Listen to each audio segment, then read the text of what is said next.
वासुदेवा। हे नाथ नारायण वासुदेवा, हे नाथ नारायण वासुदेवा। हे नाथ नारायण वासुदेवा, हे नाथ नारायण वासुदेवा। श्री कृष्ण गोविंद हरे मुरारे, हे नाथ नारायण वासुदेवा। श्री कृष्ण गोविंद हरे मुरारे, हे नाथ नारायण वासुदेवा। पितु मातु गुरु जय हो। सखा हमारे, हे नाथ नारायण वासुदेवा। पितु मात गुरु सखा हमारे, हे नाथ नारायण वासुदेवा। पितु मातु गुरु सखा हमारे, हे नाथ नारायण वासुदेवा। पितु मात गुरु सखा हमारे, हे नाथ नारायण वासुदेवा। हे नाथ नारायण वासुदेवा, हे नाथ नारायण वासुदेवा। हे नाथ नारायण वासुदेवा, हे नाथ नारायण वासुदेवा। श्री कृष्ण गोविंद हरे मुरारे, हे नाथ नारायण वासुदेवा। श्री कृष्ण गोविंद हरे मुरारे, हे नाथ नारायण वासुदेवा। हे नाथ नारायण वासुदेवा, हे नाथ नारायण वासुदेवा। हे नाथ नारायण वासुदेवा, हे नाथ नारायण वासुदेवा।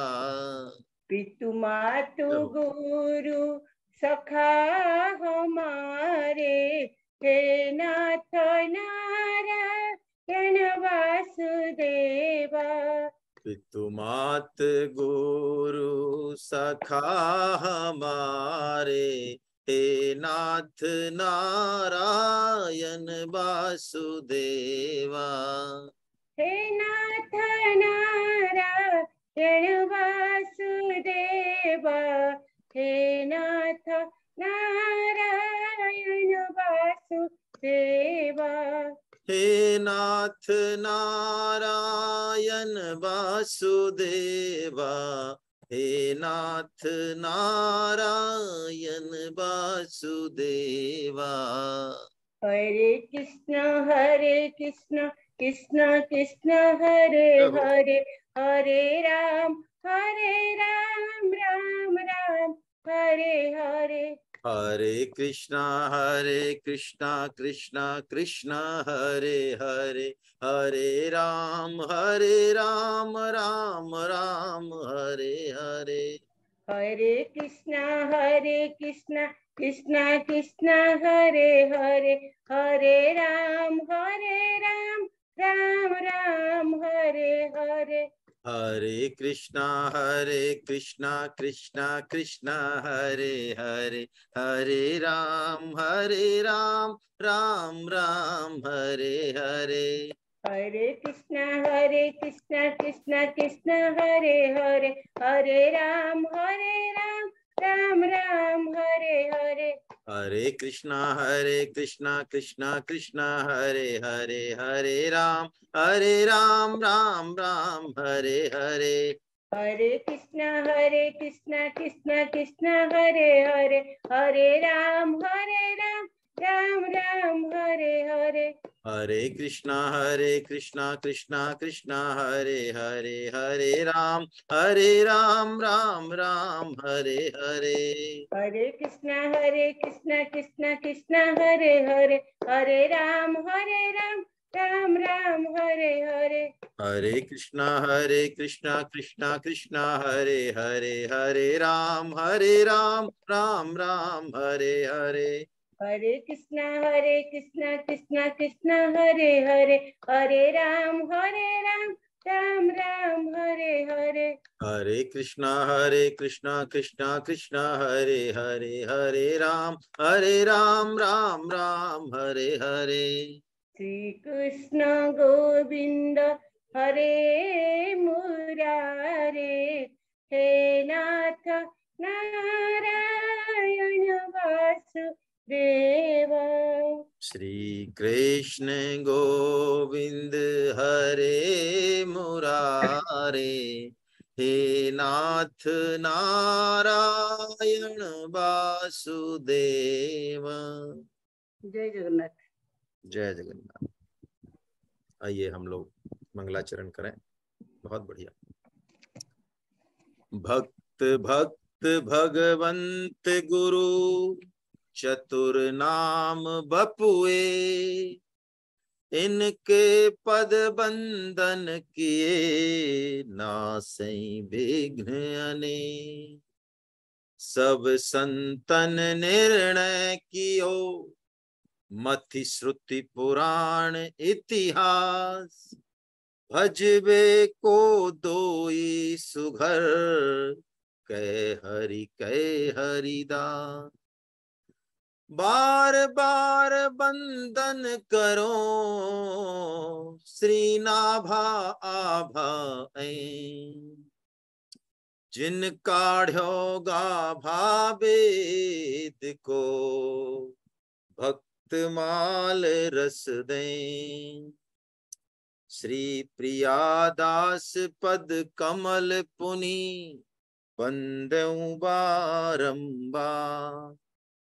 कीनी भक्ति रस बोधनी, टीका अति सुख सार। चारि जुगन में भक्त जिते, तिनके पद की धूल। सर्वसु सिर धरि राखी हो, मेरी जीवन मूल। प्रहलाद नारद पराशर पुंडरीक, व्याशांबरीश शुक शौनक भीष्म दालभ्यान। रुकुमांगदार जुन वशिष्ठ विभीषणादि, पुण्यानिमान परम भागवताम नमामि। संत सभा झांकी नहीं, कियो न हरि गुण गान। नारायण फिर कवन विधि, तू चाहे कल्याण। जो हरि प्राप्ति की आस है, तो हरि जन गुण गा। न तरु सुकृत भुंजे भी, ज्यों जन्म जन्म पछता। भक्त दास संग्रह करे, कथन श्रवण अनुमोद। सो प्रभु प्यारो पुत्र जो, बैठे हर की गोद। काम ही नार पियार जिमी, लोभी प्रिय जिमी दाम। तिमि रघुनाथ निरंतर, प्रिय लागे मोहि राम। बोलो बाके बिहारी लाल की जय। आप सब वैष्णव जनों के चरणों में बंदन। आइए थोड़ा सा छप्पे का वाचन कर लेते हैं। ध्यान चतुर भुज चित्त धर्यो, तिन्हि शरण हो अनुसरो। ध्यान चतुर भुज चित्त धर्यो, तिन्हि शरण हो अनुसरो। अगस्त्य पुलस्त्य पुलह च्यवन, वशिष्ठ सौभरी ऋषि। करदम अत्रि ऋचिक गर्ग, गौतम सुव्यास शिशि। लोमस भृगु दालभ्य अंगिरा, श्रृंगी प्रकाशी। मांडव्य विश्वामित्र दुर्वासा, सहस 88। जावाली जमदग्नि माया दर्श, कश्यप पर्वत पराशर पद रज धर्यो। ध्यान चतुर भुज चित्त धर्यो, तिन्हि शरण हो अनुसरो। ध्यान चतुर भुज चित्त धर्यो, तिन्हि शरण हो अनुसरो। ऐसे भक्तों की चरण कमल रज को हम सब प्रणाम करते हैं। आइए, कल हमने अत्रि जी का चरित्र देखा और अब आगे छोटा छोटे चरित्र हैं, कुछ बड़े भी हैं। गर्ग जी, आपने गर्ग संहिता का नाम सुना होगा, है ना? बहुत बड़ा ग्रंथ है, बड़ा अच्छा ग्रंथ है। भगवान की लीलाओं का बड़ा सुंदर वर्णन है। हालांकि पढ़ने का सौभाग्य तो मुझे भी नहीं मिला।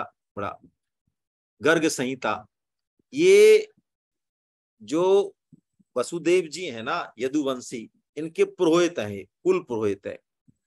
तो वसुदेव जी को तो पता था कि हमारा लाला कृष्ण गोकुल में पल रहा है और अब उसके संस्कार तो करने ही पड़ेंगे भाई। नामकरण संस्कार है, बाकी संस्कार है। हालांकि यज्ञोपवीत और वो गुरुकुल वाला मामला तो वसुदेव जी ने खुद नहीं किया है, जब भगवान लीला गोकुल की लीला संवरण करके आ गए।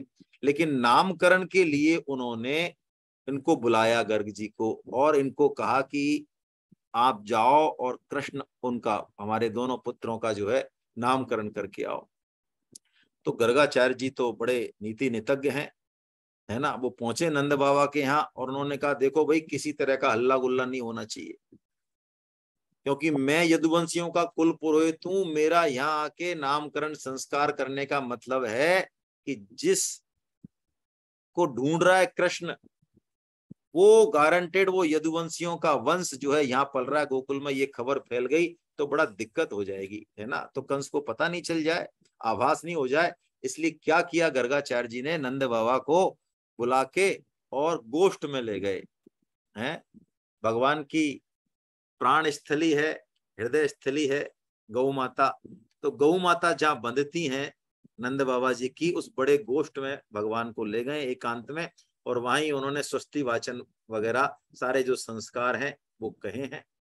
और श्रीमद् भागवतम में बड़ा अच्छा वर्णन है, थोड़ा सा ले लेते हैं बस।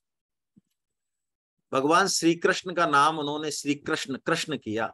कृष्ण की ये सबके हृदय को, सबके मन को कर्षति इति कृष्ण, सबके मन को खींचने वाला होगा।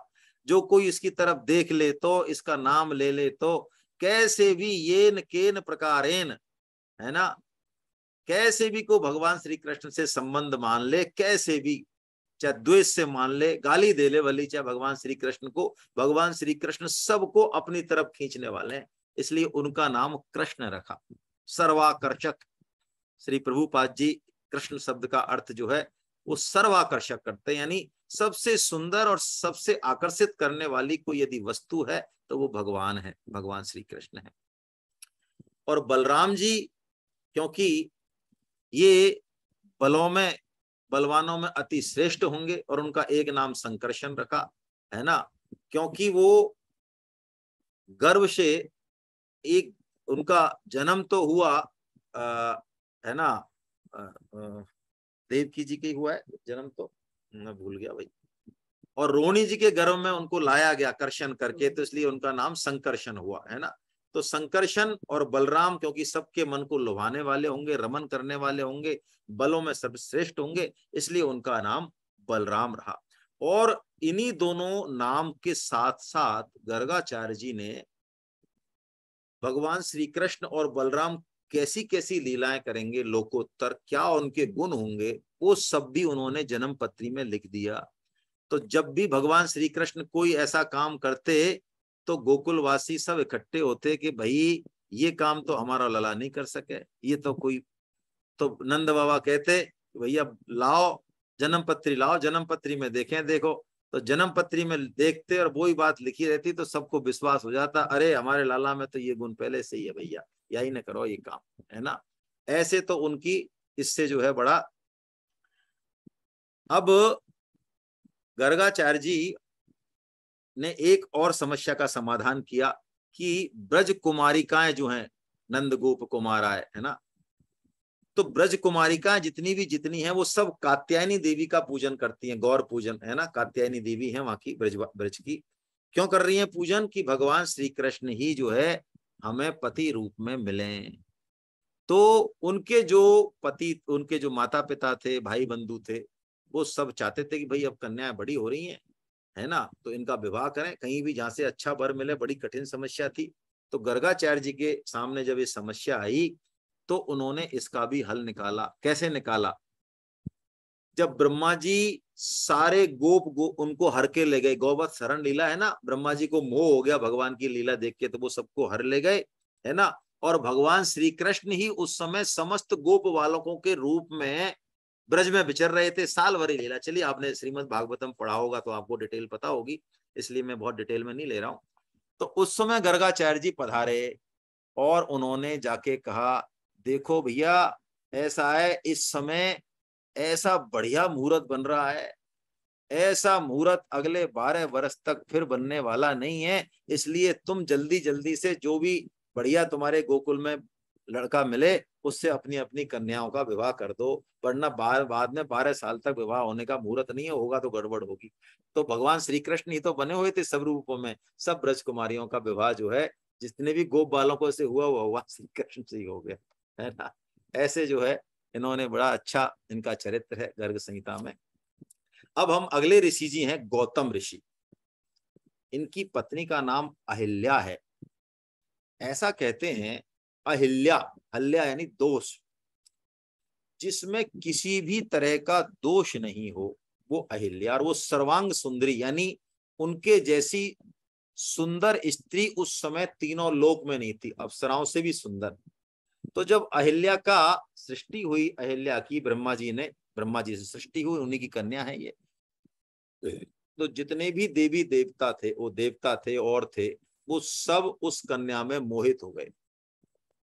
सबको इच्छा हुई, विशेषकर इंद्र को, कि हमको मिले ये तो। लेकिन जो ये गौतम जी थे ये बिल्कुल निष्प्रह रहे। तो ब्रह्मा जी ने उनको वो कन्या सुपुर्द कर दी कि इनको आप अपने पास रखो, साल भर बाद जो है हम आपसे ले लेंगे। ऐसा करके गौतम जी ने जब उनके पास रखा और बाद में उनको लेके आए कि महाराज आपकी अमानत, तो उनका ये वैराग्य देख के ब्रह्मा जी ने अहिल्या का जो विवाह था वो परम तपोधन गौतम जी के साथ ही उनका विवाह कर दिया, है ना। इंद्र को ये बहुत बुरा लगा। इंद्र को लगा कि ये तो हमको ही मिलनी चाहिए थी, लेकिन ये तो गौतम जी के साथ ब्याह दी उन्होंने, तो हम तो देवराज हैं, सब चीजों पे हमारा ही अधिकार है। तो इसी लालसा के कारण, देखिए इसमें दो चीजें समझने लायक हैं इस प्रकरण में, इसको इसी एंगल से समझें हम। कोई भी इच्छा यदि हमारे मन में सुप्त अवस्था में है और उसका हमने निराकरण नहीं किया सत्संग से, विवेक से, वो इच्छा अंततः हमारा पतन करा देगी। तो इंद्र के मन में जो ये इच्छा थी, इसी कारण वो एक दिन जब गौतम ऋषि जी नहीं थे तो वो गौतम ऋषि का रूप धर के और उनके आश्रम में पहुंच गए। और वाल्मीकि रामायण का यदि हम आश्रय लें तो वाल्मीकि जी लिखते हैं, इसमें कई इफ एंड बट्स हैं, लेकिन वाल्मीकि जी महाराज का ही हम आश्रय ले रहे हैं। वाल्मीकि जी महाराज लिखते हैं कि अहिल्या इंद्र को पहचान गई थी, लेकिन उसके मन में देवराज के प्रति कुतूहल था कि पता नहीं ये देवताओं कैसे होते होंगे, इनका साथ समागम कैसा होता होगा। तो उसने मौन सहमति दे दी और इंद्र और अहिल्या का जो है समागम हुआ। और इंद्र जल्दीबाजी से जब निकलने लगे झोंपड़ी से बाहर तो अपना रूप बदलना भूल गए। तो जैसे ही गौतम मुनि आए सामने से इंद्रधर देखे तो वो डर गए बुरी तरह से और गौतम पहचान गए। उन्होंने कहा, दुष्ट अधम, तुम मेरे रूप को धारण करने वाले कौन हो? तुम सच बताओ, नहीं तो मैं तुम्हें अभी भस्म कर देता हूं। तब इंद्र ने सच सच बता दिया। तो गौतम ने कहा कि तू योनि लंपट है, इसलिए तेरे शरीर में 1000 जो है भग के निशान हो जाए, है ना। ये तो उनको श्राप दिया। और आश्रम में जो उनकी पत्नी थी अहिल्या, उसको श्राप दिया कि दुष्टे, तू इसी आश्रम में शिला बनकर, तेरी बुद्धि जड़ हो गई, तूने इस धर्म का उल्लंघन किया, तो तू शिला बनकर यहीं निराहार रहकर वर्षा धूप घाम सब सहते हुए इसी आश्रम में तू रहे और भगवान श्री राम का ध्यान कर। जब ये आश्रम बिल्कुल उजाड़ हो जाएगा तब भगवान श्री राम कभी आएंगे, तब तेरा उद्धार होगा। अब देखिए, इसमें जो समझने वाली बात यह है वो ये है कि जैसे फलदार वृक्ष को हम पत्थर भी मारें तो बदले में हमको रसदार फल ही मिलता है, ऐसे ही भगवान के पास और भगवान के भक्तों के पास सिर्फ और सिर्फ कल्याण ही है। उनका गुस्सा भी कल्याण करने वाला है, उनका श्राप भी कल्याण करने वाला है ना। और गौतम ऋषि कितने उदार चित्त हैं ये पता चलता है कि जब ये श्राप से मुक्त हो गई हैं, एक तो उनके श्राप से उनको वो गति मिली, वो स्पर्श मिला जिसके लिए बड़े बड़े योगी मुनि तरसते हैं। तो गौतम मुनि खुद आए हैं वहां आश्रम में और अपनी पत्नी को फिर ले गए हैं, क्योंकि भगवान श्री राम के बाद किसी तरह का कोई दोष रह नहीं जाता। तो भगवान श्री राम जब जाते हैं विश्वामित्र जी के साथ तो पूछते हैं, तो विश्वामित्र जी कहते हैं, महाराज आप सर्वज्ञ हैं, सब कुछ जानते हैं, और फिर भी जो है आप पूछ रहे हैं कि भैया ये क्या है, शिला कैसे पड़ी है रास्ते में, है? तो गौतम नारी साप बस उपल देह धरि धीर, चरण कमल रज चाहती, कृपा करहूं रघुवीर।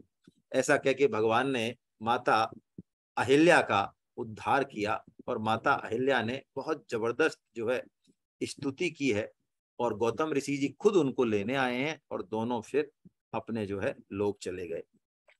गौतम जी के बारे में एक दो छोटी छोटी कथाएं और हैं। एक तो कहते हैं कि एक बार बड़ा भारी अकाल पड़ा तो सबके यहाँ से अन्न जल खत्म हो गया, लेकिन गौतम जी इतने तपोधन ऋषि हैं कि इनके आश्रम में अन्न और जल की कोई कमी नहीं थी। तो सारे ऋषि मुनि इनके यहाँ पहुंच गए, इन्होंने सबका बड़ा स्वागत किया, बहुत समय तक रहे। बाद में जब दुर्भिक्ष खत्म हो गया तो वो जाने लगे, तो गौतम जी ने सबको रोक लिया प्रेम के वश होकर कि इतना बढ़िया सत्संग चल रहा है, हमको संत सेवा करने को मिल रही है, आप लोग क्यों जाते हो, यहीं रहो, यहीं रुके रहो, भगवान का भजन चल रहा है बढ़िया। तो ऋषि मुनियों ने सोचा कि भाई जाना तो पड़ेगा, और कैसे अब हम इनको मना करें और इनके यहाँ से कैसे जाएं। तो ऋषि मुनियों ने क्या सोचा, उन्होंने इन पर एक आरोप लगा दिया। क्या आरोप लगा दिया? उन्होंने माया से एक गाय खड़ी कर दी, और जब गौतम ऋषि आए स्नान ध्यान करके तो ऋषि मुनियों ने कहा, महाराज देखो ये खेत चर जाती है, गाय जो गाय खड़ी है ना, ये रोज खेत चर जाती है। तो जैसे ही मुनि ने उस गाय को थोड़ा सा ऐसे ही हाँकने के लिए हाथ उठाया, वो माया की गाय थी, वो मर गई, गिर के मर गई। तो उन्होंने कहा, अरे महाराज आपको तो गौ हत्या लग गई, गौ हत्या लग गई है ना, इसलिए अब हम आपके यहाँ नहीं रहेंगे। ऐसे करके जो है वो सारे ऋषि चल दिए। तो अब गौतम ऋषि ने देखा ऐसा कैसे हो गया, मेरे हाथ से गाय कैसे मर गई। तो उन्होंने ध्यान लगाया, देखा तो अरे कि ये तो जो है ना, ये तो माया की गाय है। तो ऋषि मुनियों पर उनको थोड़ा क्रोध आया, तो उन्होंने ये श्राप दे दिया उन ऋषि मुनियों को कि बताओ हम तो सेवा करना चाह रहे थे और हमारे साथ ऐसा छल कर दिया तुमने, कि तुम अब जहां जहां जाओगे ना जंगल में, वो सब जो है ना वो सब स्थान नष्ट भ्रष्ट हो जाएगा, तुम जहां जाओगे वहीं, ये मेरा दंड है। और तो वो जितना भी अरण्य था, इतना बड़ा जंगल थे बड़े बड़े किलोमीटरों लंबे, वो सब जो है ऐसा नष्ट हो गए। इसलिए उस क्षेत्र का नाम दंडकारण्य पड़ा, अरण्य प्लस दंड। और उन्होंने कहा कि जब भगवान श्री राम उस दंडकारण्य में आएंगे और ऋषि मुनियों के यहाँ जाएंगे, तब वो दंडकारण्य को जो श्राप लगा है, तब वो श्राप जो है निवृत्त होगा, और तब वो दंडकारण्य में फल फूल पुष्प, और तब जाके ऐसे गौतम ऋषि जी के श्राप। देखिए, संत महात्माओं की डांट फटकार यदि मिल जाए तो इससे बढ़िया प्रसाद कोई नहीं है, हैं? संत महात्मा यदि डांट दें हमें, और तो बहुत बढ़िया बात है ये। चलिए अब हम लोमस ऋषि जी का चरित्र लेते हैं, बड़ा अच्छा चरित्र है ये। देखिए, गीता जी में आपने ब्रह्मा जी की आयु पढ़ी होगी, जिन्होंने गीता पढ़ी है सिस्टमेटिक तरीके से क्लास कोर्स के हिसाब से, तो 8वें अध्याय में शायद 16, 17, 18 में, 17, 18, 19 में आता होगा, मुझे याद नहीं है। तो ब्रह्मा जी का जो एक दिन होता है उसकी चर्चा हम कर लेते हैं, तो लोमस ऋषि की आयु का हमको पता चलेगा थोड़ा बहुत। देखिए, हमारे तो ये दिन रात हो गए, 12-12 घंटे के 24 घंटे हो गए, ऐसे करके 1 साल हो गया। ऐसे 4,32,000 वर्ष जब बीतते हैं, कितने, कान खोल के सुने भाई, गप गोष्ठी नहीं माने इसको, है ना। 4,32,000 वर्ष जब बीतते हैं, तो ये एक कलयुग हुआ, ये कलयुग की आयु है। इसका डबल करो, द्वापर है 864, ट्रिपल करो, है ना 12×6 ये त्रेता है, और चौगुना करो, है ना 16 समथिंग ऐसा आता है, 17,28,000 वर्ष, और इन चारों को जोड़ो तो 43,20,000 वर्ष। ये कलयुग, द्वापर, त्रेता, सतयुग, इनको मिला के इसको कहते हैं एक चतुर्युगी। क्या कहते हैं उसको? एक चतुर्युगी। 43,20,000 साल जब बीतते हैं तो एक चतुर्युगी होती है।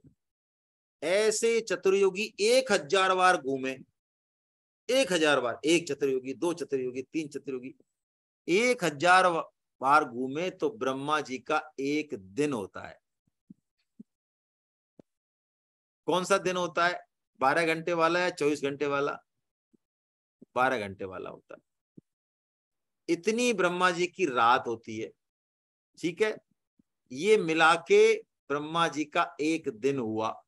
ऐसे उनके एक दिन से एक महीना, फिर एक वर्ष, फिर 100 वर्ष होते हैं। ब्रह्मा जी के 100 वर्ष होने पर प्रलय आती है। ब्रह्मा जी की इतनी आयु। अब आप दिमाग के घोड़े खोलते रहे। अब ये लोमस ऋषि जो है ना, अब इनके बारे में हम बात करते हैं, अब थोड़ा सा मजा आएगा, है। तो जब ब्रह्मा जी की आयु समाप्त हो जाती है, तब लोमस ऋषि जी का एक रोम गिरता है, एक बाल गिरता है ना। तो उनके जो है, यानी कितने जो है ब्रह्मा जी खत्म हो गए लोमस जी की दृष्टि में, तो उनकी दृष्टि में तो रोज ही एक दिन में ही यानी कितने ब्रह्मा जी मरते रहते हैं। तो एक दिन क्या हुआ, जो बात समझने की है ना, बात समझने की, जो पकड़ने की है इस चरित्र में, बड़ी बढ़िया बात है। जैसा कि भगवान कहते हैं 9वें अध्याय में, अनित्यम असुखम लोकम इमं प्राप्य भजस्व माम। अरे अर्जुन, अनित्यम असुखम लोकम, ये जो शरीर है, ये जो संसार है, ये अनित्य है, असुखम, इसमें सुख नहीं है भौतिक। ऐसा सोच के तू मेरे भजन में लग जा। हम 100 साल की आयु मानते हैं हमारी, ये मानते ही है, वास्तव में है नहीं, है ना। 60-70 के बाद तो मामला गड़बड़ है। तो इतनी सी आयु में जो हम ऊट पटांग उठा पटक करते हैं, वो तो हमारी बुद्धि है। ऐसे ही एक बार इंद्र को क्या हुआ, इंद्र को ये शौक चढ़ा कि यार हम जो है देवराज इंद्र हैं, हमारे से ऊंचा कोई है नहीं, तो क्यों ना हम एक ऐसा महल बनवाएं बड़ा जबरदस्त। ये जो महल है थोड़ा पुराना हो गया है, इसका जरा रिनोवेशन कराएं। तो नया महल बनवाना चालू कर दिया। तो कहते हैं जो विश्वामित्र जी थे, वो बेचारे लगे रहे, इतना बड़ा महल बनवा रहे कि 100 साल हो गए लगते लगते, लेकिन महल पूरा नहीं हुआ। तो बड़े घबराए मन में और ब्रह्मा जी के पास गए कि महाराज जी हम कहाँ लगा दिए, हम तो रात दिन लगे रहते हैं, लेकिन ये क्या हो गया हमारे देवराज इंद्र को। ब्रह्मा जी भगवान जी के पास गए तो भगवान क्या हुआ, एक बालक का रूप धर के आए और इंद्र के पास प्रणाम किया, पूछा अरे देवेंद्र, ये आपका इतना बड़ा महल बन रहा है, इसमें कितने विश्वकर्मा लगे हुए हैं। तो इंद्र ने कहा वाह, अरे कितने विश्वकर्मा क्या होते हैं, एक ही विश्वकर्मा, एक ही इंद्र है, और क्या है, कितने विश्वकर्मा खासियां, एक ही विश्वकर्मा लगा हुआ है, आखिर हम भी तो एक ही है इंद्र। तब वो थोड़े हंसने लगे, उन्होंने कहा कैसे हंस रहे हो ब्राह्मण देव। तो उन्होंने इंद्र को दिखाया, देखो नीचे देखो तुम नीचे, तो वहां पे 200 गज लंबाई की में 200 गज लंबाई चौड़ाई में चींटे चल रहे थे, चींटे बहुत सारे। तो उन्होंने कहा कि देखो तुम ये चींटे देख रहे हो हजारों लाखों, ये सब कभी ना कभी पहले इंद्र रह चुके हैं।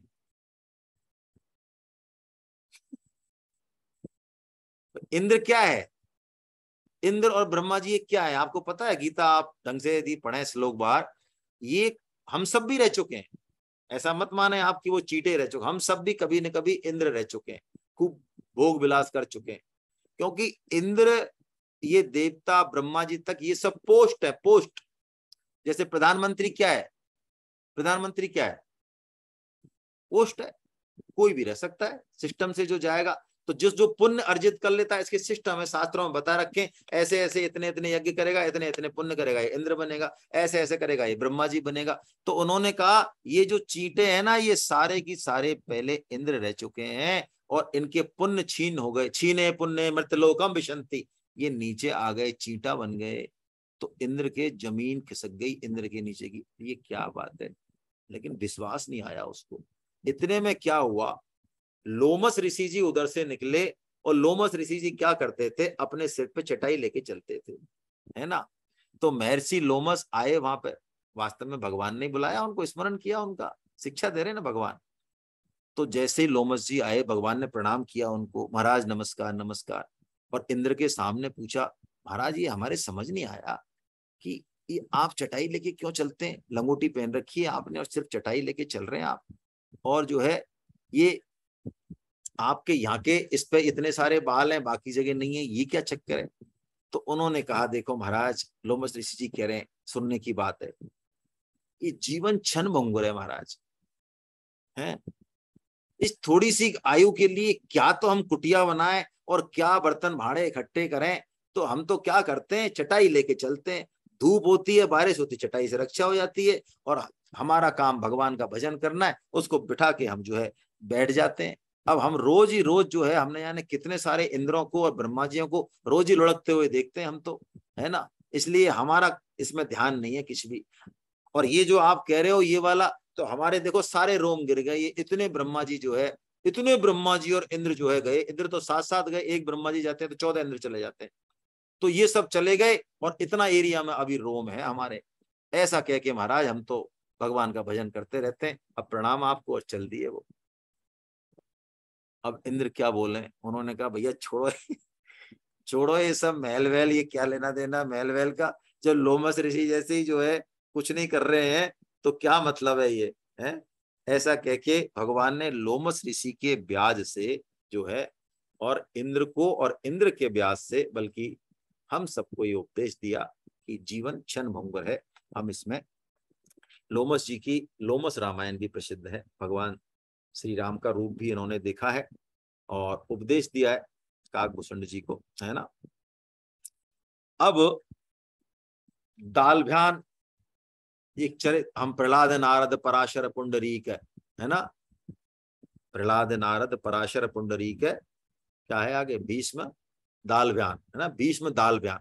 ये दालभ्यान भी एक ऋषि हुए हैं, है ना, इनका भी नाम आया है इसमें। अब हम श्रृंगी ऋषि का चरित्र लेते हैं थोड़ा सा, है ना। श्रृंगी ऋषि, इस श्रृंगी ऋषि का वर्णन भागवतम में भी आया है, और जो है मानस में भी आया है। श्रृंगी, इनके सिर पर एक मृग के सिर का सींग का निशान था श्रृंगी जी का, है ना। इस कारण इनका नाम ऋष्य श्रृंग पड़ा। इनके पिता का नाम विभांडक मुनि था। उर्वशी इनकी माता है ना, और विभांडक इनके पिता हैं। ठीक है, तो इनकी वैसे जो माता है, बायोलॉजिकल माता, तो वो मृगी है, क्योंकि विभांडक जी ने अपना तेज वो एक उसमें रख दिया, जल घट में, उस घट के जल को मृगी पी गई, इससे उनका जन्म हुआ। ठीक है, अब इनकी जो बात है वो बड़ी जोरदार है। ऋषि श्रृंगी बड़े तपस्वी हैं और शुरू से इन्होंने कभी किसी स्त्री को नहीं देखा। पिताजी के साथ रहते, आश्रम में भगवान का भजन करते, तो इनके मन में स्त्री पुरुष का कोई भेद नहीं था। ये जानते भी नहीं थे कि भगवान की रचना में कोई स्त्री नाम की भी चीज है, सिर्फ पुरुष ही पुरुषों को देखा है इन्होंने। तो श्रृंगी ऋषि के साथ क्या था, ये इतने बड़े तपस्वी थे कि जहां ये चले जाएं, ऐसा वरदान था, जहां ये चले जाए वहां कितना ही बड़ा दुर्भिक्ष पड़ा हो, तत्काल बारिश हो जाएगी। तो एक बार क्या हुआ, अंग देश के राजा हुए रोमपाद, तो रोमपाद के राज्य में बड़ा भारी अकाल पड़ा। तो उनको जो है ब्राह्मणों ने बताया कि महाराज देखो, यज्ञ वज्ञ से तो काम चलेगा नहीं, कैसे भी करके यदि श्रृंगी ऋषि को आप अपने राज्य में ले आओ तो आपके यहाँ बारिश हो जाए, और आपकी कन्या भी बड़ी अच्छी है, शांता सुशील है, उसका विवाह कर दो आप, उससे बढ़िया वर भी नहीं मिलेगा कोई आपको। तो रोमपाद जी ने ये सोचा कि उनको लाएं कैसे, क्योंकि यदि चले जाएं और विभांडक ऋषि देख लें तो श्राप दे दें कि हमारे लड़के को पथभ्रष्ट करने आए हो। तो उन्होंने क्या किया, प्रजा के हित में बहुत सारी रूपवती वैश्याओं को बुलाया और उनको धन देके उनको ये काम सौंपा कि तुम कैसे भी करके और इनको ले आओ। तो वैश्याओं ने क्या किया, आश्रम के निकट पहुंच के, है ना, फल फूल मेले वगैरह ऐसे ले गए, कुछ मिठाइयां भी ले गए वो। और विभांडक ऋषि जब नहीं थे तो उनको श्रृंगी ऋषि को उन्होंने वो चीजें खिलाई। तो उन्होंने सोचा ये तो बड़ी मीठी है भाई मिठाई। उन्होंने कहा महाराज आपके यहाँ जो फल फूल हैं, हमारे यहाँ के फल फूल ऐसे ही मीठे हैं, और ऐसे तो हमारे यहाँ बहुत सारे फल फूल लगे हुए हैं। ऐसा कह के उन्होंने उनको थोड़ा बरगलाया, अपना आलिंगन दिया और कहा कि अब हमारा हम व्रत करेंगी, अब हम जा रही हैं। ऐसा कह के अगले दिन वो फिर आई और कुल मिला के बहला फुसला के श्रृंगी ऋषि को वो अंग देश में ले गई। जैसे ही वो अंग देश में ले गई, अंग देश में खूब बारिश हुई, भयंकर बारिश हुई। राजा उनको रनिवास में लेके आए और अपनी पुत्री का विवाह भी उनसे कर दिया, है ना। बाद में आपको ध्यान हो, मानस यदि आप पढ़ें, अब समझ में आएगी ये चौपाई, कि दशरथ जी के जब पुत्र नहीं हो रहा था, है, तो दशरथ जी को वशिष्ठ जी ने यही सलाह दी कि आप श्रृंगी ऋषि को बुलाओ, यदि वो आपको यज्ञ कराएंगे तो आप छोड़ो एक पुत्र नहीं, आपके 4-4 पुत्र होंगे। है, तुलसीदास जी लिखते हैं यही बात, श्रृंगी ऋषि वशिष्ठ बुलावा, पुत्र काम शुभ यज्ञ करावा, भगति सहित मुनि आहुति दीने, प्रगटे अग्नि चरु कर लीने। साक्षात अग्निदेव वो चरु यानी जिसमें खीर होती है, अभिशान होता है, उसको लेके आए और दशरथ जी को जो है 4-4 पुत्रों की प्राप्ति हुई है। अब हम 2 चरित्र, 2 तो नहीं 3 है, कोशिश करते हैं देखिए जल्दी जल्दी लेने का। विश्वामित्र जी का चरित्र पढ़ते हैं। देखिए विश्वामित्र ये इतने उदार चरित्र हैं, संपूर्ण विश्व का कल्याण करने की इनकी भावना, विश्व के मित्र हैं ये। 2 चीजें इनके चरित्र में इंपॉर्टेंट हैं। एक तो पहले हमने पढ़ लिया वशिष्ठ जी के चरित्र में, विश्वामित्र जी तपस्वी हैं, वशिष्ठ जी जो है भक्ति को महत्ता देते हैं।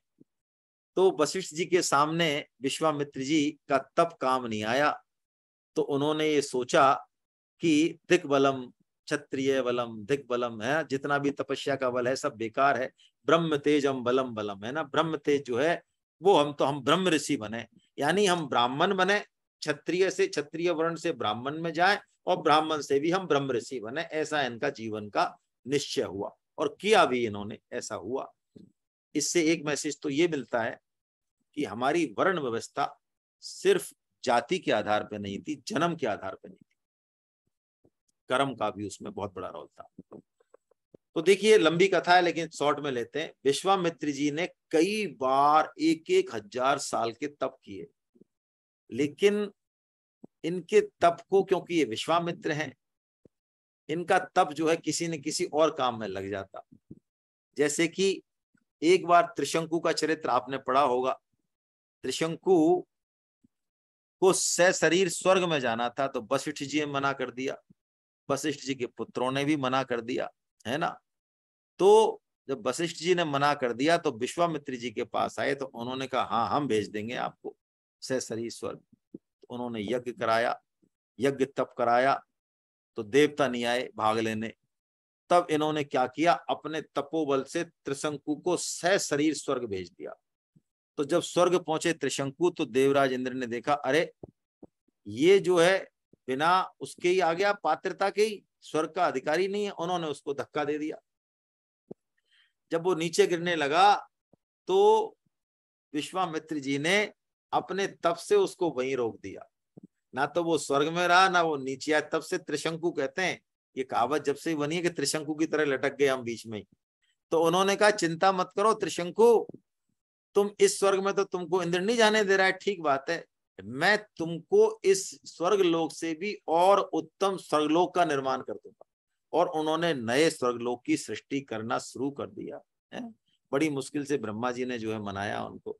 तो उनका एक बार का तप तो ऐसे चला गया। ऐसे ही उनके 2-3 बार तप चले गए बेकार, लेकिन आखिर में इनको ब्रह्म ऋषि मान लिया गया। इंद्र ने मान लिया, ब्रह्मा जी ने मान लिया। शॉर्ट में ले रहा हूं मैं। लेकिन वशिष्ठ जी ने नहीं माना। वशिष्ठ जी ने कहा कि नहीं, हम आपको जो है, अभी आप में पूर्ण विकार निकले नहीं है, इसलिए हम आपको ब्रह्म ऋषि नहीं मान सकते, है ना। अधिक से अधिक हम आपको महर्षि कह सकते हैं, ब्रह्म ऋषि नहीं कह सकते। तो इनके मन में वशिष्ठ जी से पहले कभी द्वेष हुआ था, आपने वशिष्ठ जी के चरित्र में देखा, बीच में नहीं रहा। लेकिन अब जैसे ही वशिष्ठ जी ने ऐसा कहा, तो इनके मन में वो पुराना जो द्वेष था वो जग उठा। उन्होंने कहा ऐसा है, जब सब लोग मेरे को मान ही रहे हैं, वशिष्ठ जी नहीं मान रहे हैं, और वशिष्ठ जी का इस समय चल रही है, तो आज मैं ऐसा करता हूं, वशिष्ठ जी को ही खत्म कर देता हूं। तो ये हथियार लेके और रात में वशिष्ठ जी की कुटिया के पास छिपकर बैठ गए कि जैसे ही मौका मिलेगा मैं वशिष्ठ जी को खत्म कर दूं। वशिष्ठ जी अपनी कुटिया में बैठे हैं, माता अरुंधति उनके पास हैं। तो अरुंधति देखती हैं भगवान चंद्रमा, पूर्ण चंद्रमा जो है उगल रहे हैं। तो कह रही है देखो प्रभु, कितनी बढ़िया चंद्रमा की चांदनी आ रही है, छिटक रही है। तो वशिष्ठ जी क्या बोलते हैं, हाँ बिल्कुल ठीक कह रही हो तुम। जैसे विश्वामित्र जी की तपस्या का तेज समस्त दिशाओं को आलोकित कर रहा है, ऐसे ये चंद्रमा की छटा चारों तरफ बिखर रही है।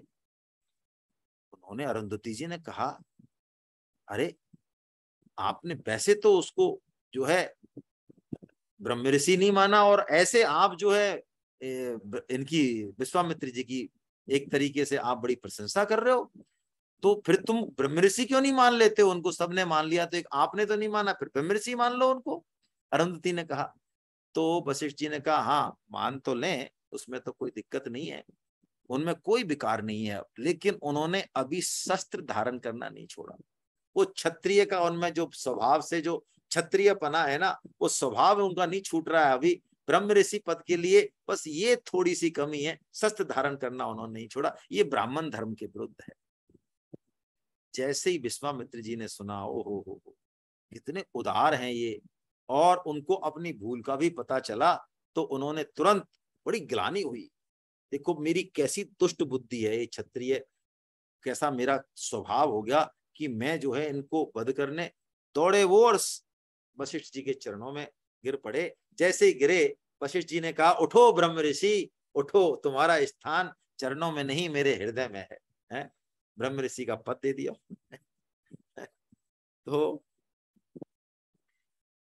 विश्वामित्र जी का देखिए, भगवान किससे क्या काम लेते हैं। भगवान का प्रेम, मैं ये बात क्यों पता नहीं क्यों मेरे मन से निकल रही है, भगवान का जो भाव है ना, वो बराबर है। वो पूतना को भी धायमा की गति दे देते हैं।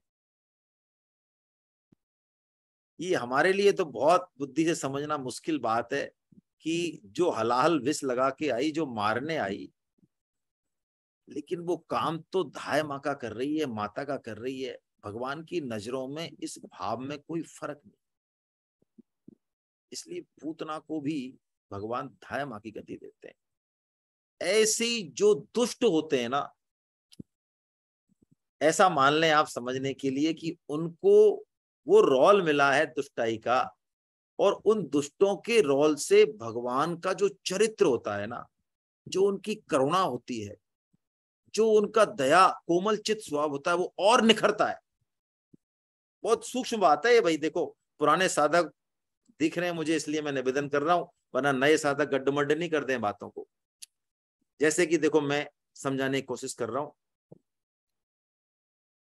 भगवान श्री राम तो उनके मुंह से तो कोई कठोर वाणी निकल नहीं सकती, संभव ही नहीं है, मर्यादा पुरुषोत्तम है। और लक्ष्मण जी, अब आप परशुराम लक्ष्मण जी का संवाद याद कीजिए।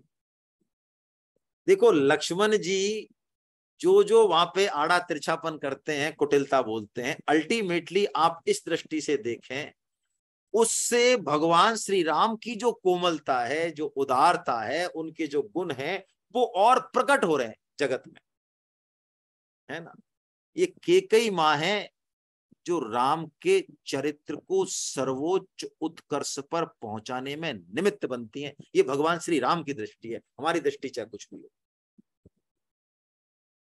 तो विश्वामित्र जी भगवान श्री राम और लक्ष्मण को अपने साथ ले जाने आ जाते हैं, और दशरथ जी कहते हैं, देह प्राण ते प्रिय कछु नाही है, सो मुनि मोह निमिष एक माही। अरे, प्राण से बड़ा कोई चीज नहीं सबके लिए, वो प्राण भी यदि आप मांगो तो मैं एक निमिष में दे दूं, है ना। लेकिन अरे, राम देत नहीं बने ही गुसाई है। हे महाराज, भगवान श्री राम जो मेरे प्राणाधार हैं, वो मेरे देने के लिए, उनको मैं नहीं दे सकता, भले ही मेरी आन वान चली जाए क्षत्रिय वंश की, ऐसा दशरथ जी का भाव है। लेकिन वशिष्ठ जी समझाते हैं। विश्वामित्र जी पहले तो बड़ी विश्वामित्र की वो बड़ी पूजा करते हैं। दशरथ जी, उनको क्या पता है क्या मांगने वाले हैं। तुलसीदास जी लिखते हैं ना, चरण पखार कीन अति पूजा, मौसम आज धन्य नहीं दूजा, पुनि चरणन मेले सुत चारी, राम देख मुनि देह विसारी। भक्त आए, संत आए, तो घर में जितने भी हों, बच्चे हों, सबको चरण स्पर्श करना चाहिए। उनके चरण स्पर्श करने मात्र से सद्बुद्धि पैदा होती है।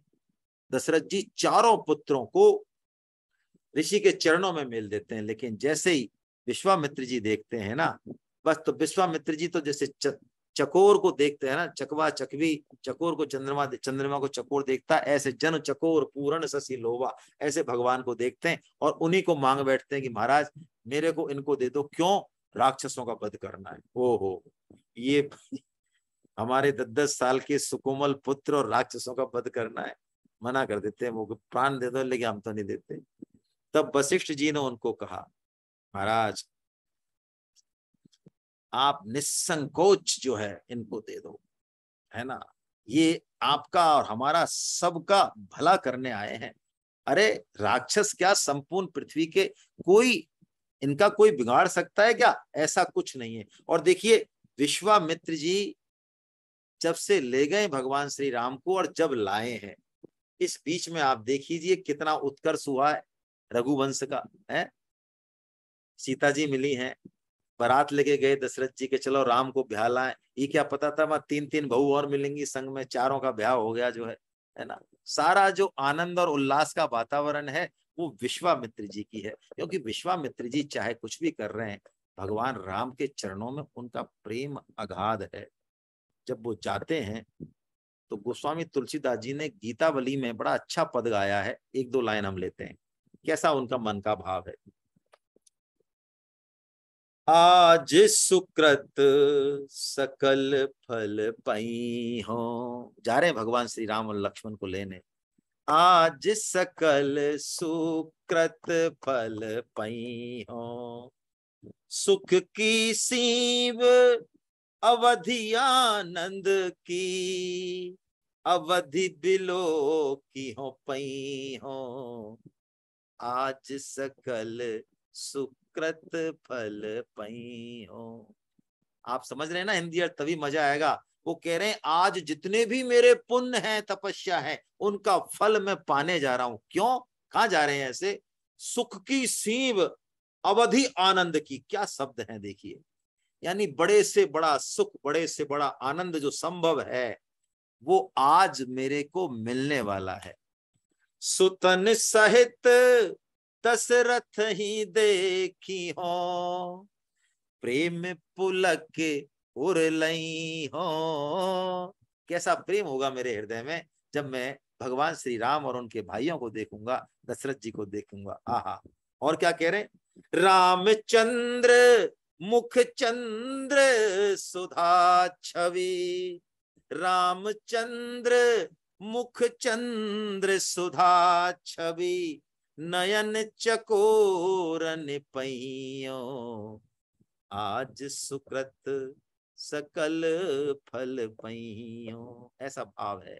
दशरथ जी इसी भाव के कारण जब बाद में आ जाते हैं, विश्वामित्र जी चारों भाऊ हैं, तो वो उनके चरणों में गिर जाते हैं कि महाराज, समस्त सुख का श्रेय आपको ही है ना। आपके आशीर्वाद के कारण जो है ऐसा हमारा ये परिवार आनंद मग्न रहा। ऐसे विश्वामित्र जी हैं। आइए, तो सबसे बढ़िया बात जो सीखने की है,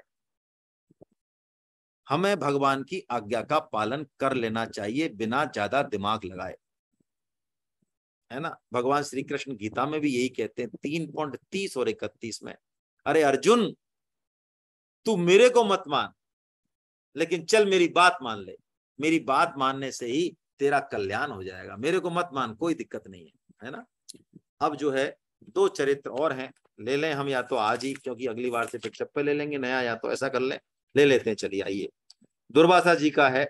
दुर्वासा जी का तो कल हमने चर्चा करी ली। महर्षि अत्रि जी के पुत्र हैं ये, और भगवान शंकर का अंश है। तो इनके लिए भी देखिए, अभी जो हमारी बात चल रही थी बड़ी गहरी, इनके लिए भी वही बात है। इनके चरित्र बड़े हमको कठिन, कुटिल और क्रोधी लगते हैं, लेकिन देखिए ये सब भगवान की लीला के पात्र हैं, जो भगवान के चरित्र को, भगवान के गुणों को और अधिक प्रकाशित करते हैं, है ना। तो एक बार क्या हुआ, दुर्वासा जी महाराज जो है ये कहते हुए घूम रहे थे कि भाई देखो, हमको एक स्थान चाहिए रहने के लिए, तपस्या करने के लिए। यदि किसी के पास स्थान हो तो हमको बुलाए भाई, हम रहना चाहते हैं। तो अब वो घूम रहे हैं, सब सुन रहे हैं, लेकिन उनको कौन बुलाए? अरे भाई, छोटी छोटी बातों में जिनको गुस्सा आ जाए, कौन मुसीबत मिला है घर में, किसी ने नहीं बुलाया उनको। बहुत दिन हो गए घूमते घूमते। तो जब वहां पहुंचे द्वारका, तो रुक्मणी जी ने कहा, बताओ इतने बड़े ऋषि हैं, इनको कोई बुला ही नहीं रहा है, हमारे क्या कमी है, हम बुला लेते हैं। तो भगवान श्री कृष्ण ने कहा, हम बुलाओ। बुलाओ, फिर झेलो आप इनको। तो रुक्मणी जी के कहने पे दुर्वासा जी को उन्होंने आमंत्रण दे दिया। अब दुर्वासा जी तो दुर्वासा जी महाराज, क्या करें, हैं। भगवान श्री कृष्ण ने भी बड़ा उनको आदर से बुलाया, तो वे क्या करते, कभी तो 1000 आदमियों का भोजन खा जाते, और जब अगले दिन 1000-2000 आदमियों का भोजन बनता तो बिल्कुल उपवास ही रह जाते, कुछ नहीं खाते। कभी दिन में लौट जाते, भोजन लेके बैठे रहो, रात तक लौटते ही नहीं, भोजन धरा रह जाता। कभी आधी रात को प्रकट हो जाते, लाओ मेरे को भोजन लाओ, आधी रात को इतना सारा भोजन कर जाते। इतना उन्होंने जो है ऐसा, मतलब प्राण संकट में ला दिए सुबह से। रुक्मणी जी कुछ कहे तो भगवान गिन लो, भाई तुमने बुलाया, हमने तो कुछ किया नहीं, है ना। एक दिन ये ऐसे ही है, दुर्वासा एक दिन आए और बोले, अभी की अभी हमको खीर चाहिए, खीर, है ना, खीर चाहिए। क्या किया, खीर। उससे पहले उन्होंने पूरे महल में आग लगा दी, सारा महल भस्म हो गया। लोग तो इधर उधर दौड़ रहे हैं, उनसे कुछ कहें इससे पहले आए कि हमको खीर चाहिए, खीर। तो भगवान श्री कृष्ण ने संकेत किया कि भैया सारी चीज छोड़ो, ये महल वहल जल गया, सब छोड़ो, तुरंत खीर का इंतजाम करो। तो तुरंत खीर लाई सोने के थाल में, रुक्मणी जी दौड़ के थोड़ी सी खीर खाई दुर्वासा जी ने, और कहा भगवान श्री कृष्ण से, कि अब इस खीर को तुम अपने अंग में पोत लो। वो पोत लिया। भगवान श्री कृष्ण रुक्मणी जी के भी पोत लो। और उन्होंने कहा कि अब हम नगर घूमना चाहते हैं, तो रथ लाओ, रथ में घोड़े नहीं जुतेंगे, रुक्मणी जी खुद जुतेंगी, है ना, और आप जुतोगे। तो ऐसे करके और कोड़े मार के चलने लगे इधर उधर। और बीच में ही रथ को खड़ा करके जब क्योंकि गिर पड़ी रुक्मणी जी, उनको अभ्यास तो है नहीं रथ खींचने का, तो जैसे ही रथ गिरा तो तुरंत जो है वो भाग लिए एक तरफ। तो कृष्ण भगवान पीछे पीछे भागे, महाराज क्यों, प्रसन्न होइए प्रसन्न होइए, कहाँ भाग रहे हैं आप। तो दुर्वासा जी ने कहा, वासुदेव तुमने क्रोध को जीत लिया, मैंने तुम्हारे साथ जो जो किया, यहाँ तक कि तुम्हारी पत्नी को, पत्नी में सबकी आसक्ति होती है, तुम्हारी पत्नी के साथ भी मैंने ऐसा व्यवहार किया, फिर भी तुम्हारे मन में तनिक भी द्वेष नहीं है, तुमने क्रोध को जीत लिया। मैं तुमको वर देता हूं कि संपूर्ण विश्व के तुम प्रिय होंगे, यानी तुम्हारा जो नाम है श्री कृष्ण वो फलितार्थ हो जाएगा। फिर उन्होंने कहा कि तुमने संपूर्ण शरीर में तो खीर लगा ली, इसलिए तुम्हारा शरीर अभेद्य हो गया, लेकिन तुमने अपने तलवे में खीर क्यों नहीं लगाई। इसलिए तुम जब इस शरीर को छोड़ोगे तो तलवे में, तलवे के कारण ही जो है छोड़ोगे। रुक्मणी जी को भी बहुत आशीर्वाद दिया, है ना। ऐसे ऋषियों के स्वभाव बड़े अलग अलग होते हैं, भगवान की लीला के अनुसार होते हैं। अब हम अंतिम चरित्र जो बहुत प्यारा चरित्र है वो ले लेते हैं। 5-1 मिनट हम लेट हो जाएं, थोड़ा सा धैर्य बनाए रखें। मार्कंडे जी का चरित्र है अंतिम। इनको मायादर्श भी कहा। मायादर्श मतलब माया का दर्शन किया है, है ना, भगवान से इन्होंने माया का दर्शन किया। ठीक है, देखिए कैसी बात है कि भगवान की कृपा से असंभव भी संभव हो जाता है ना। ये जो मार्कंडे जी हैं ये मृकंड ऋषि के पुत्र हैं, इसलिए इनका नाम मार्कंडे है। मृकंड ऋषि के कोई पुत्र नहीं था, बड़ी चिंता थी उनको लेकिन ज्यादा परवाह नहीं थी। लेकिन एक दिन क्या हुआ कि वो आश्रम से बाहर निकले तो एक स्त्री सामने मिली, तो उसने इनको देखते ही मुंह फेर लिया। अरे राम राम राम राम, आज का दिन पता नहीं कैसा बीतेगा, निपुते का मुंह देख लिया हमने, है ना। अरे इनके कोई पुत्री नहीं है, मतलब आज हमारा दिन जो है कैसा हो गया। तब इनको बड़ा अफसोस हुआ कि देखो हमारे पुत्र नहीं है, हमारी लोग शकल नहीं देखना चाहते। तो इन्होंने भगवान शिव की जो है तपस्या की, और भगवान शिव ने जब दर्शन दिया तो कहा कि भाई तुम्हारे अकाउंट में पुत्र तो है नहीं। कि महाराज अब हमारे अकाउंट में तो नहीं है, लेकिन अकाउंट बनाने वाले और बिगाड़ने वाले भी तो आप ही हो, आपके लिए क्या कठिन है ना। भगवान से प्रसन्न हो जाते हैं। उन्होंने कहा ठीक है दिया, लेकिन देखो अब हम ज्यादा तो नहीं कर सकते, ऐसा है कि हम 16 साल की आयु देंगे, बस ज्यादा नहीं दे पाएंगे, है ना। पुत्र तो दे देंगे हम, अकाउंट में तुम्हारे है नहीं, तो 16 साल तक जिएगा। अब मार्कंडे जी आ गए, बड़े प्रसन्न माता पिता, लेकिन जैसे ही 16 साल की आयु का ध्यान करें बड़ा दुख हो उनको। बड़ी शिक्षा दी मार्कंडे जी को सारे वेदों की, शास्त्रों की। तो जब 16वां वर्ष आरंभ हुआ तो इनके माता पिता बड़े दुखी होने लगे कि हमारे बेटे का ये अंतिम साल है। मार्कंडे जी ने पूछा, पिताजी इतना दुखी क्यों होते हो आप।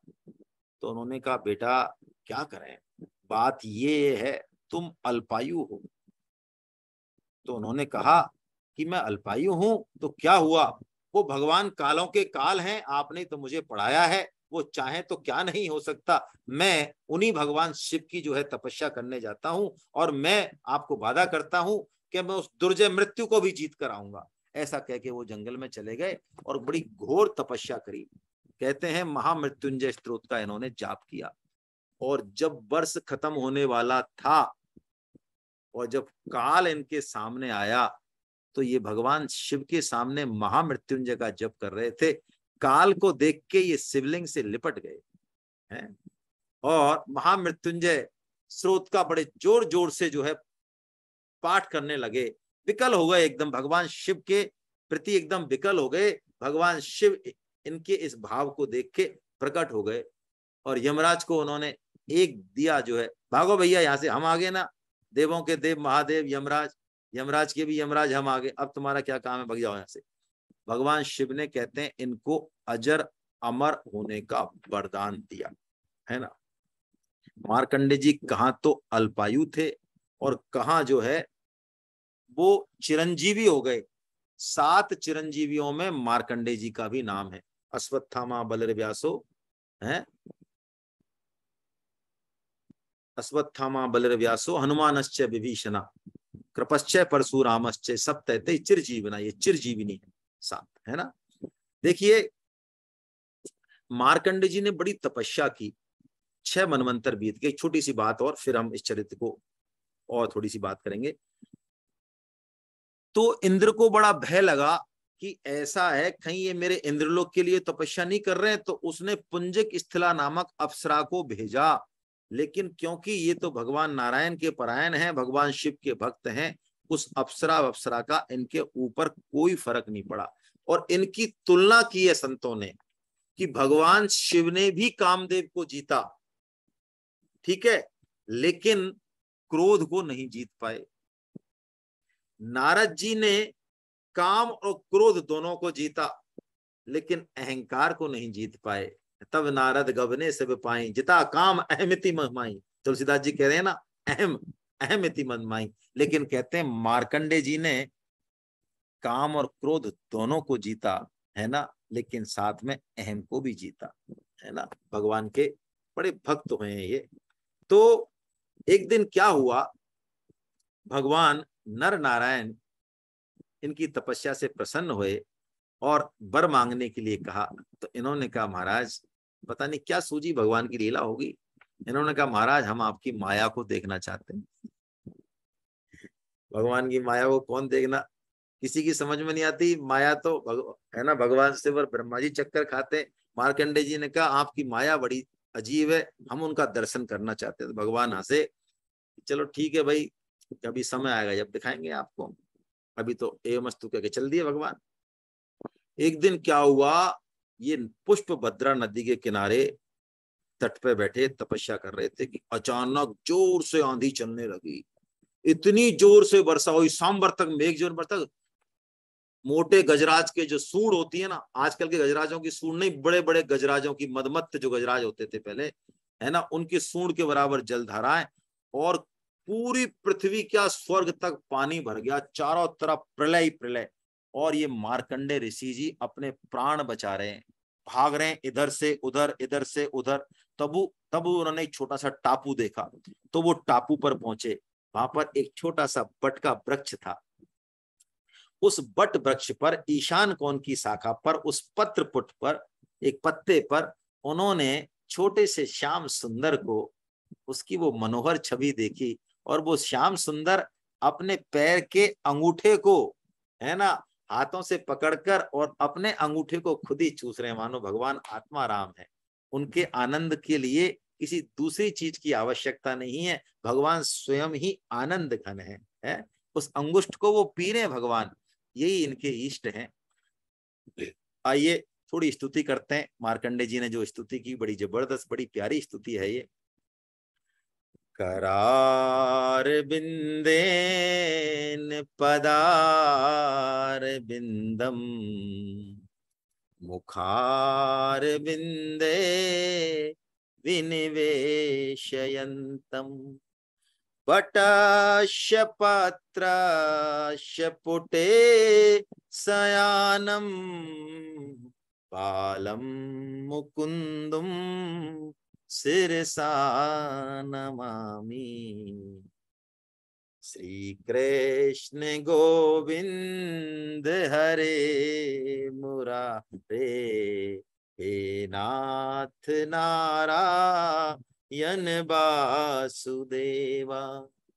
जिह्वे पिबश्वामृतमेत देवा, गोविंद दामोदर माधवेति। हे जीव तू क्यों नहीं इन नामों को लेती है? क्यों? जिसने इस नाम को लिया वो उस आनंद की सीमा से पार हो गया है। गोपियां दही बेचने जाती हैं और भगवान श्री कृष्ण का ध्यान कर रही हैं हर काम में, तो उनको बोलना तो है गांव में कि दही ले लो, दही ले लो, लेकिन उनकी मन बुद्धि प्राण भगवान श्री कृष्ण में इतना लीन है कि वो कहती है गोविंद ले लो, गोविंद ले लो। विक्रेतु कामाखिल गोप कन्या मुरारी पादार चित्त वृत्ति। भगवान श्री कृष्ण के चरण कमलों में उनकी चित्त वृत्ति है। दही बेचने जा रही हैं। दध्यादिकम मोह बसा दिबोच गोविंद दामो धर्माधवेती। श्री कृष्ण गोविंद हरे मुरारे, हे नाथ नारायण वासुदेव।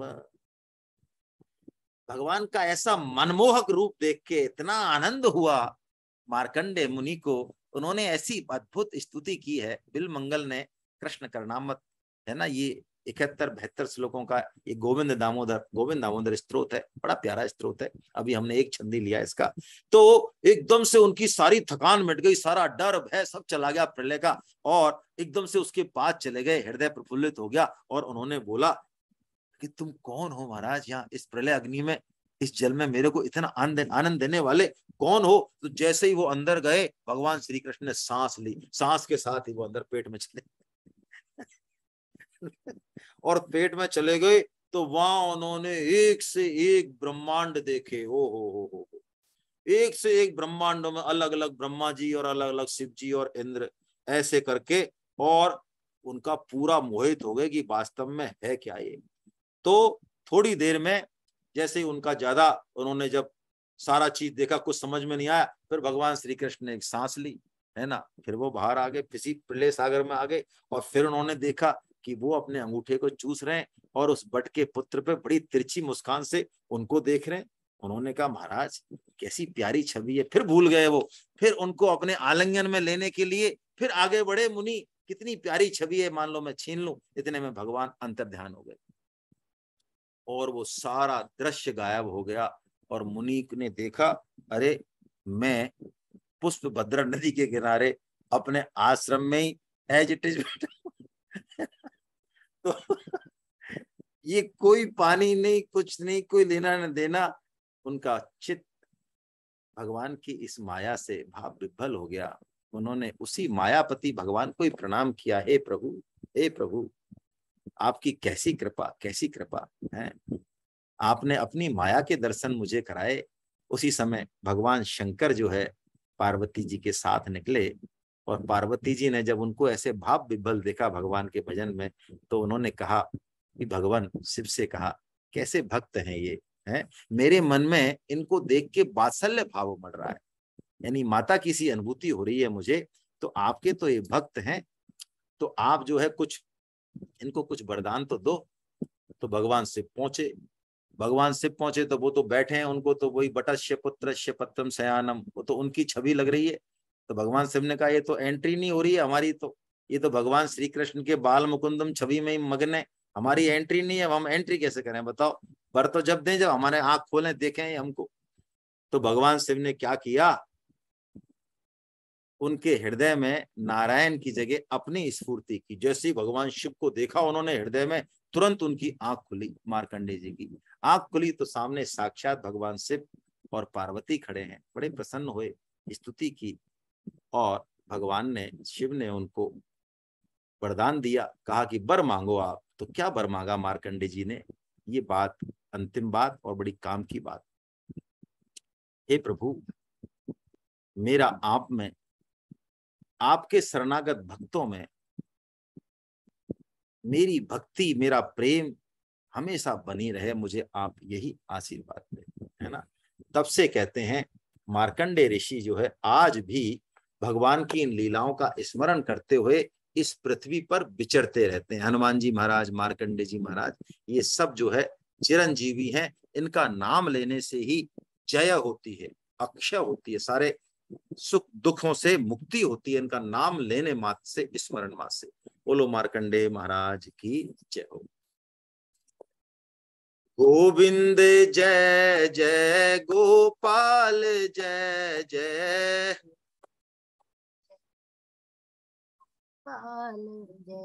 जय राधा रमण हरि गोविंद जय जय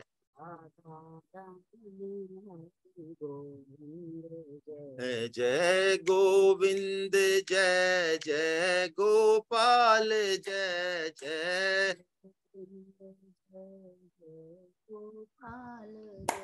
जय राधा रमण हरि गोविंद जय जय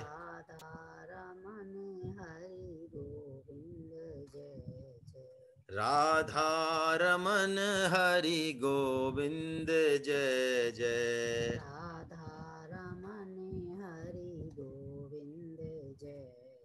नाम संकीर्तनम यस्य